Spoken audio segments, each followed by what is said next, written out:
Hi, I'm Elizabeth, this is the Bookish North, and today I'm here with my last video for this year's Sagalong. And if you don't know, Sagalong is a read-along where we have been reading, you guessed it, sagas, and we are a bunch of booktubers, myself included, and I will of course leave links to all of the others down below so you can go watch all of their videos on sagas from this month as well. They are Elena, Mark, Lukasz, Steve, Michael, Jason and Tilly, and yeah, make sure to watch their content as well. So for the first 2 weeks of the read-along we were all reading the same saga, the Laxdøla saga, and I have made 2 videos about that. And then for the latter 2 weeks we were all to pick individual sagas. And I didn't make a video last week because I was on holiday, but I have been reading my selected saga, which is Egil saga, and this is the one I will be talking about today. So this is one of the slightly longer sagas. It's about 200 pages in my edition. This is of course a Norwegian translation, but this is available readily in a lot of different English translation as well. This is probably one of the more popular sagas, one of the more famous ones. This is the portrait of a man called Egil Skallagrimsson, or Egil, the son of Grim the Bald-Headed. He was a poet, but he was also a fierce Viking, and we see both of those sides of him described in this book. So reading first Laxdøla saga and then Egil saga really made me think about how different sagas actually are, because even though they contain certain traits that binds them together in the genre of saga, they are also very different, and they are certainly individual stories. I would say for one thing, the style of writing in this saga is quite different to that of Laxdøla saga, because Laxdøla saga is a rather late addition to the sagas, written down pretty late, I mean, and it shows clear influences from chivalric medieval writings, as I said in my previous videos. It is much more verbose than this is. This is much more what I connect with the saga style. It's very brief in its sentences. It gives very little insight into the motivations and thoughts of the characters. It's more like action, action, action, action, and you get all the portrayal of characters you need through seeing how they act, and then you get a few conversations with short dialogue where you get to see a bit of their thoughts, but that is just, it's kept to a very minimum, whereas in Laxdøla saga this was more pronounced. You get more insights into what they're thinking, and also the dialogue tends to run longer and having longer monologues in between. So that's one of the difference between these. Another is that Laxdøla saga is a sprawling epic family saga going through, I think, 2 centuries, whereas this sticks much closer to just one person, and as such it is probably an easier saga to start with because it is more condensed and more focused on one person's story. And I mean, there are tons of people in this saga as well, but it's all people that Egil comes into touch with, and you have him as a center of the story. I was going to say all throughout, but that is a lie, because this is, after all, an Icelandic saga, and genealogy and family is very, very important. So it does start way before Egil. It starts with his grandfather Kvelulv, which was an important man in Norway, but he got a bit unfriendly with the king, and that has repercussions that goes through this saga. Kvelulv has 2 sons, one who is called Torolv and one who is called Grim, and who is later becoming Skallagrim, or Grim the Bald-Headed, the father of Egil. But he has these 2 sons, and the king asks him to send one of them to him, and eventually Torolv is the one who's going. He becomes the king's man, and through his connection with the king he gains great riches and important positions in the world, but then he also makes enemies, and a couple of brothers that he turns enemies with because of an argument about inheritance, they start whispering in the king's ear that Torolf is planning to take him down and become king himself, which is not in fact true, or at least as far as this saga tells it. He doesn't. He is a loyal servant of the king, but he has amassed vast amount of riches, and he likes showing off that he is a big important man. And so it all ends with the king killing him, and that sets off a feud that's never going to heal between the kings of Norway and the family of, well, Kveldulv, which is where this begins. So again, Skallagrim has his quarrels with the king and Egil when he is born, and he comes to the scene in this book about, I think about chapter 30 is the first time he's actually introduced, but after that he's very much the main character of this story, and he has a lot of quarrels with the Norwegian kings himself.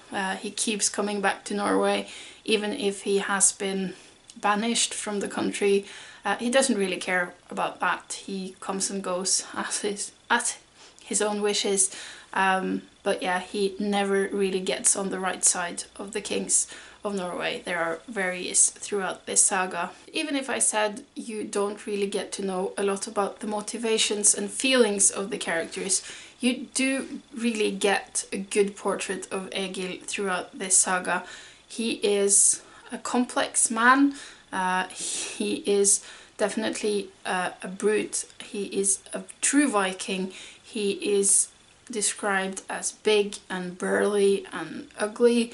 Like his father, he loses his hair early on, so he gets bald, but he's got dark facial hair. He's very tall and very muscular. He's described as ugly, but he's also described as fearsome, and that people are scared to look upon him, especially if he is in a foul mood, which he is quite a lot of the time, to be fair. It's not a nice portrayal of him. He comes off as brash and proud and quick to violence. He is boastful and impulsive. As a child, they have a really hard time reining him in, and nobody can really control him. He bows to nobody, including his own father, and he basically constantly do exactly what he wants to do himself. And that's not the easiest man to have around, I'm guessing. He kills his first man when he is 6 years old, making some problems for his family there. And he insists at the age of 12 to join his brother Torolf on a Viking raid. He's told he can't go, but he forces the matter and he ends up going, and then he stays away from Iceland for 12 years. And during this time he mostly spends in Norway, quarreling with the kings, and he goes also to England, where he allies himself with the English king called Ethelred, and in a battle there his brother falls, and from then on he goes on journeying by himself. And for some of the other sagas, I have said that one of the things I really enjoy about the sagas are the fierce women portrayed in them. That's not the case for this one. Here the women are mostly ignored, to be honest. They are mentioned in relations to marriages or to be daughters or mothers. This is a very macho story about Egil going around doing exactly what he wants, easily taking offense and killing people if that's what he feels is needed to right the wrong he feels has happened. I wouldn't necessarily agree with him in all of these cases. He's always looking out for his own right. He's constantly amassing riches. He does not necessarily want to share, even if he's explicitly told, like when King Ethelred gives him two big crates of silver. He is told to share it with his family and friends back in Iceland, but he keeps it to himself, and then eventually, right before he dies, he goes off and hides it in the wilderness, brings two slaves with him to hide it, and then he kills off the slaves so they can't tell where it's hidden, and you know, it's told it's never been found. Yeah, I think if you're into like stories like Conan the Barbarian and stuff like that, Egil is definitely your man. It has that kind of ring to it. It has a lot of memorable encounters and battles. It is fairly brutal, but I mean, even though it is very violent, the violence is described in such a way that it never really bothers me, because it's so detached and matter of fact, and you never really know the people it happens to, so you're not emotionally involved. But I mean, there are a lot of battles and a lot of skirmishes. There's a lot of waving around with swords and stuff, like he cut his leg off and he died, or he cut his head off, or he cut his head nearly off and he died. There are also some really disgusting scenes, like for instance this one scene where Egil is a guest in somebody's house. They're not given any food, just drink, and the host is clearly trying to get his guests roaringly drunk by constantly goading them to drink more and making up drinking games and such. Egil is quite mad at this. I think he lets his men drink less than him, and he does all of the drinking basically, and then eventually he just pins this guy to the wall, holding him there, and then vomits violently in his face, and it's described how the vomit gets into his nose and ears and mouth, and it's really, really disgusting. And needless to say, Egil is making himself an enemy then and there, another one to the list. So yeah, Egil is not really the most agreeable of fellows, but he is also a very, very accomplished poet or skald. And that's the other thing that runs through this, is his affinity for words and how he constantly makes up poems to comment on things. And it is assumed that this saga is written down around like 1220, 1230. The author is anonymous, but by a lot of people it's assumed that this is in fact written by Snorri Sturlason, who's also written down the Norwegian King Chronicles and the Younger Edda, but of course that's not confirmed. But the poetry in here is contemporary to Egil and is assumed to be his own poems. So we also get to meet him through his own words, and through these poems we see a much more emotional side of him. There are, I think, 52 shorter poems in here that are just like tiny pieces of writing written about certain events. But there are also 3 longer style poems. One of them is called Håfudløsen, which is a poem that Egil wrote to save his own head, where he was completely at the mercy of one of the kings of Norway called Eirik Blodaxe, or Eirik Blodaxe.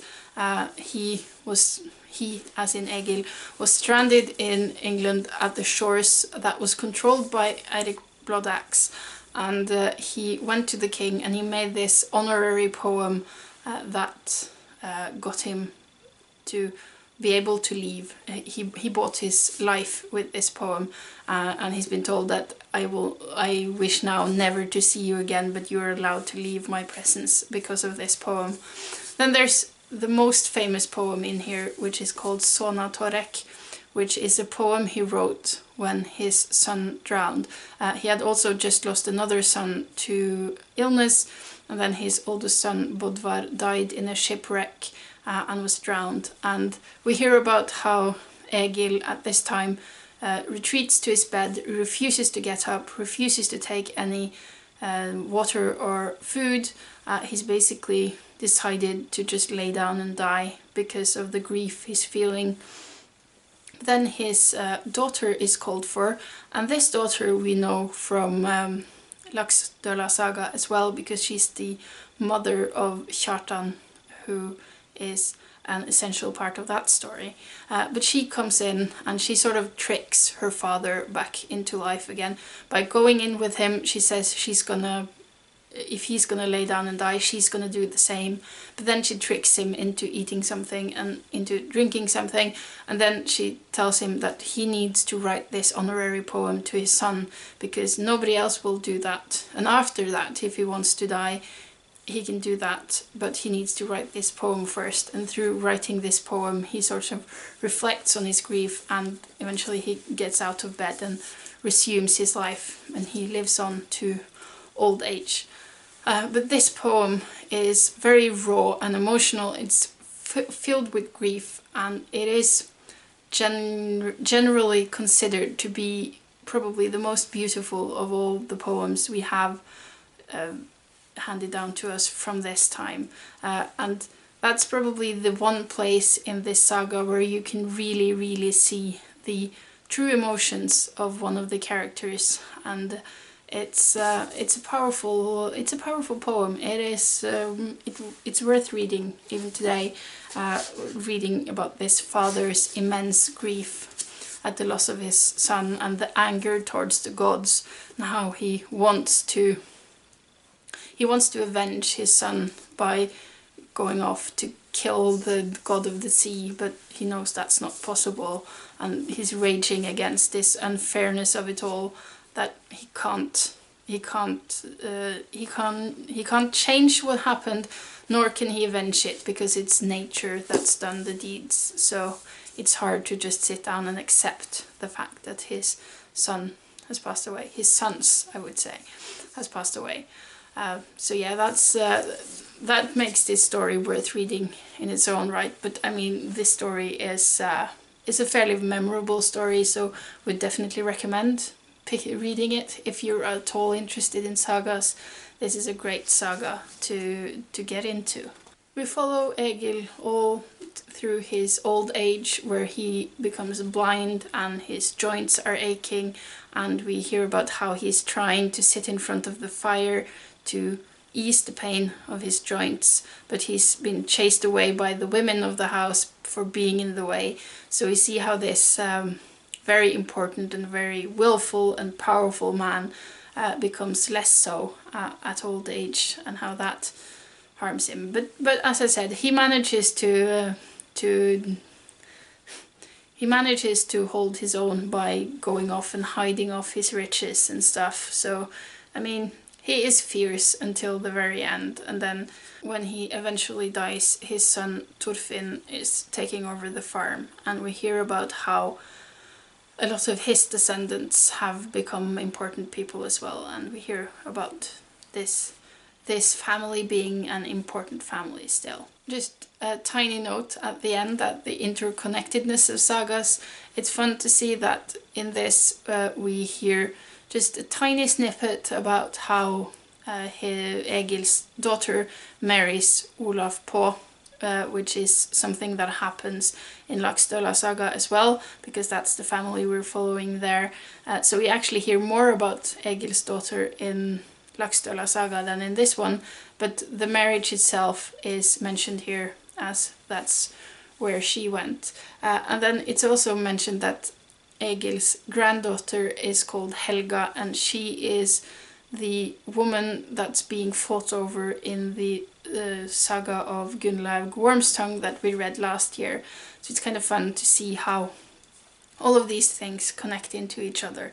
There are of course a lot of other connections to other sagas as well, but those are some of the main ones from sagas that I have talked about on this channel. That concludes my Sagalong videos for this year, I think. I hope you have found something to enjoy in them, and I hope that you have watched videos from some of my other co-hosts and enjoyed those as well, and maybe some of this has inspired you to want to look into some of our heritage from previous times, because I think even though they can be a bit hard to get into because they always start with this heavy genealogy stuff, well, once you get past that, there really is a lot to find in these old stories. And I mean, this is a romp following the life of Egil, which is a bit of a sourpuss, a bit of a brute, very proud, very boastful, and he gets into all kinds of weird things, and he constantly gets out ahead.